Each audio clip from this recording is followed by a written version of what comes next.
This is a 150,000-mile engine, and this is a 500,000-mile engine. The difference? It's not luck. It's a system of 13 simple decisions that manufacturers and most mechanics will never tell you about. For the next 12 minutes, I'm going to give you that exact system. No filler, no long stories, just the 13 decisions that separate a car that dies from one that lasts a lifetime. Let's start. 80% of all engine wear happens in the first 90 seconds of your drive. These first 3 decisions eliminate it. Decision number 1, the 30-second rule. After starting your car, wait 30 seconds before driving. This is the non-negotiable time it takes for oil to circulate from the pan to the top of the engine. When your car sits overnight, gravity pulls all the oil down into the oil pan. The top of your engine, the camshafts, the lifters, the valve train, is essentially bare metal. When you start the car, the oil pump has to suck that oil from the pan and push it up through tiny passages to lubricate those critical components. That process isn't instantaneous. It takes about 30 seconds for the oil to reach the highest points and build sufficient pressure. If you put the car in drive immediately, you are forcing metal to grind against unprotected metal at thousands of revolutions per minute. It's the automotive equivalent of waking up and immediately sprinting without stretching. You might not feel the damage today, but those microscopic scratches and scores accumulate,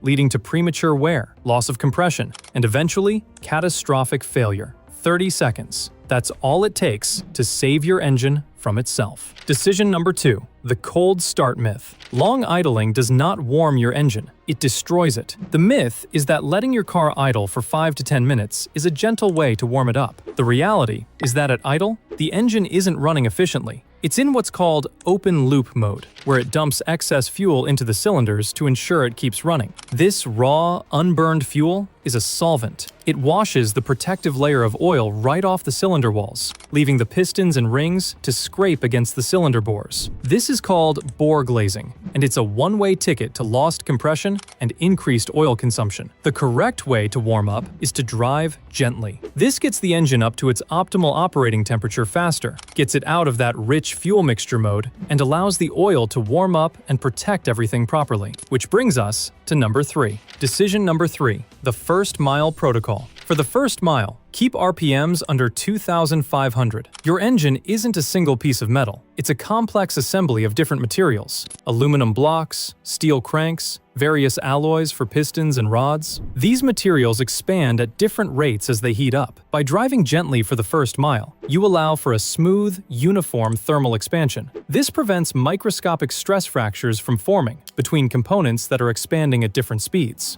Think of it like putting a cold glass into boiling water. It shatters. The same principle applies to your engine. Hard acceleration when the engine is cold puts immense stress on the components before they've had a chance to settle into their operating tolerances. Gentle driving for the first 90 seconds can literally double your engine's life by preventing this hidden damage. These next 4 decisions stop the silent killers that are destroying your car from the inside out. Decision number 4. The oil change lie. The 10,000-mile oil change is a marketing lie designed to sell new cars, not preserve old ones. It's based on ideal highway driving conditions, but most of us live in the real world, with stop-and-go traffic, short trips, and dusty environments. These conditions are considered severe service by manufacturers, and they destroy your oil. The heat cycles break down the oil's viscosity, its ability to flow and protect. The additives that prevent sludge and fight corrosion get used up. By 5,000 miles of city driving, your oil is a shadow of its former self. Continuing to drive on it is like asking a marathon runner to keep going on no food and no water. The result is sludge, a thick, tar-like substance that clogs oil passages and starves your engine of lubrication.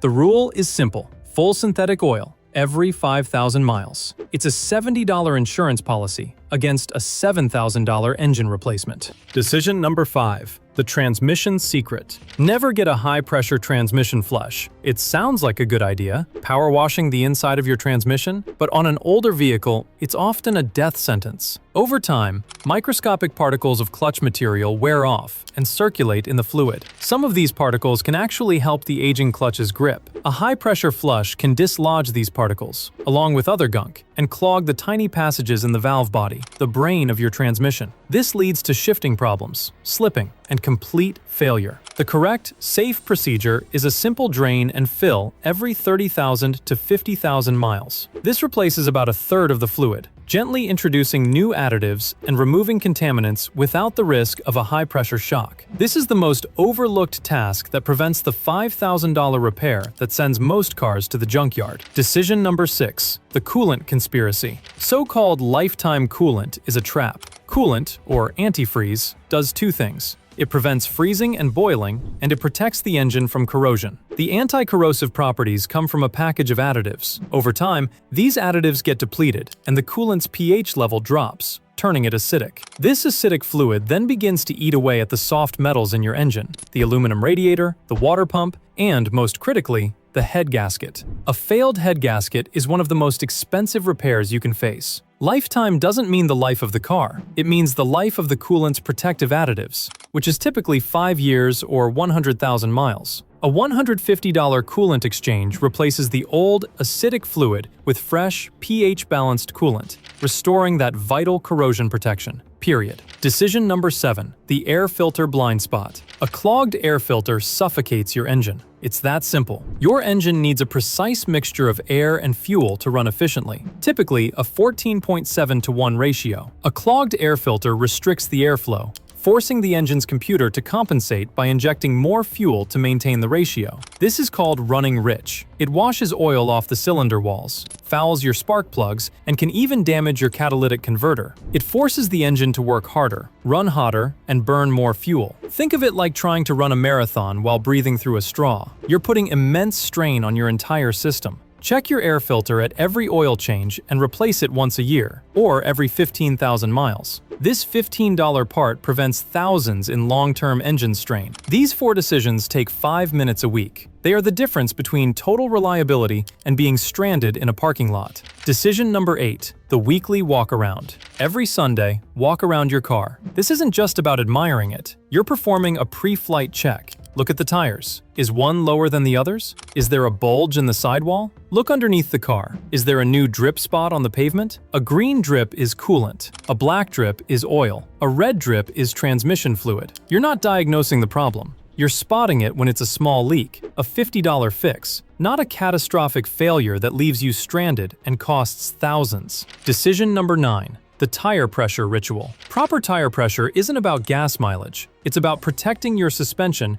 and ensuring your safety. Underinflated tires flex more, which builds up heat and can lead to a blowout. They also put a huge strain on your suspension components. Every bump and pothole sends a much harder shock through your struts, ball joints, and control arms, wearing them out prematurely. Overinflated tires reduce your contact patch with the road, which can be dangerous in wet conditions. Check the pressure monthly with a quality gauge when the tires are cold, meaning they haven't been driven on for at least 3 hours. The correct pressure is on the sticker inside your driver's door, not on the tire itself. This 2-minute check saves thousands in suspension work and could save your life. Decision number 10. The brake fluid test. Fact: brake fluid is hygroscopic, which means it absorbs water from the atmosphere. Over 2 to 3 years, it can accumulate 2 to 4% water content. This is incredibly dangerous for 2 reasons. First, water causes corrosion, eating away at your brake lines, calipers, and master cylinder from the inside out. Second, water has a much lower boiling point than brake fluid.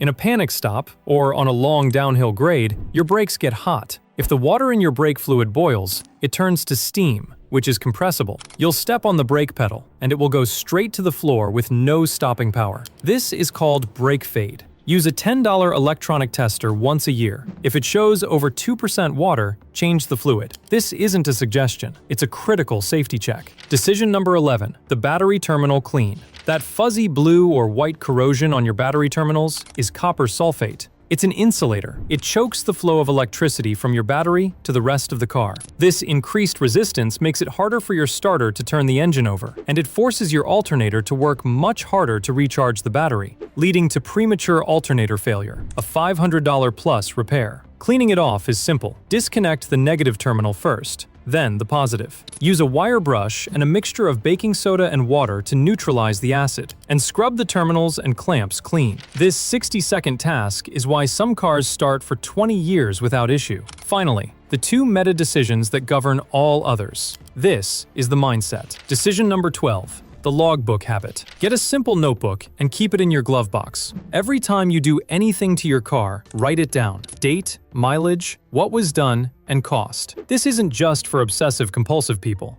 This logbook is your car's health record. It transforms you from a passive owner, subject to the whims of mechanics, into an active manager of a valuable asset. It allows you to see patterns, anticipate future needs, and hold your mechanic accountable. When you go to sell the car, a complete service log is the single most powerful tool you have to command a higher price. It's undeniable proof of meticulous care. Decision number 13. The drive it like you borrowed it rule. This is the final psychological shift. Stop treating your car like a disposable appliance and start treating it with mechanical sympathy. This means no jackrabbit starts from red lights. It means anticipating stops and braking gently instead of slamming on the brakes at the last second. It means avoiding potholes instead of crashing through them. It means listening for new sounds and feeling for new vibrations. People who reach 500,000 miles on a single car have one thing in common. They never stop borrowing their own car. They treat it with a level of respect and care that comes from knowing they are responsible for its well-being. That's it. The complete 13-decision system. No more secrets.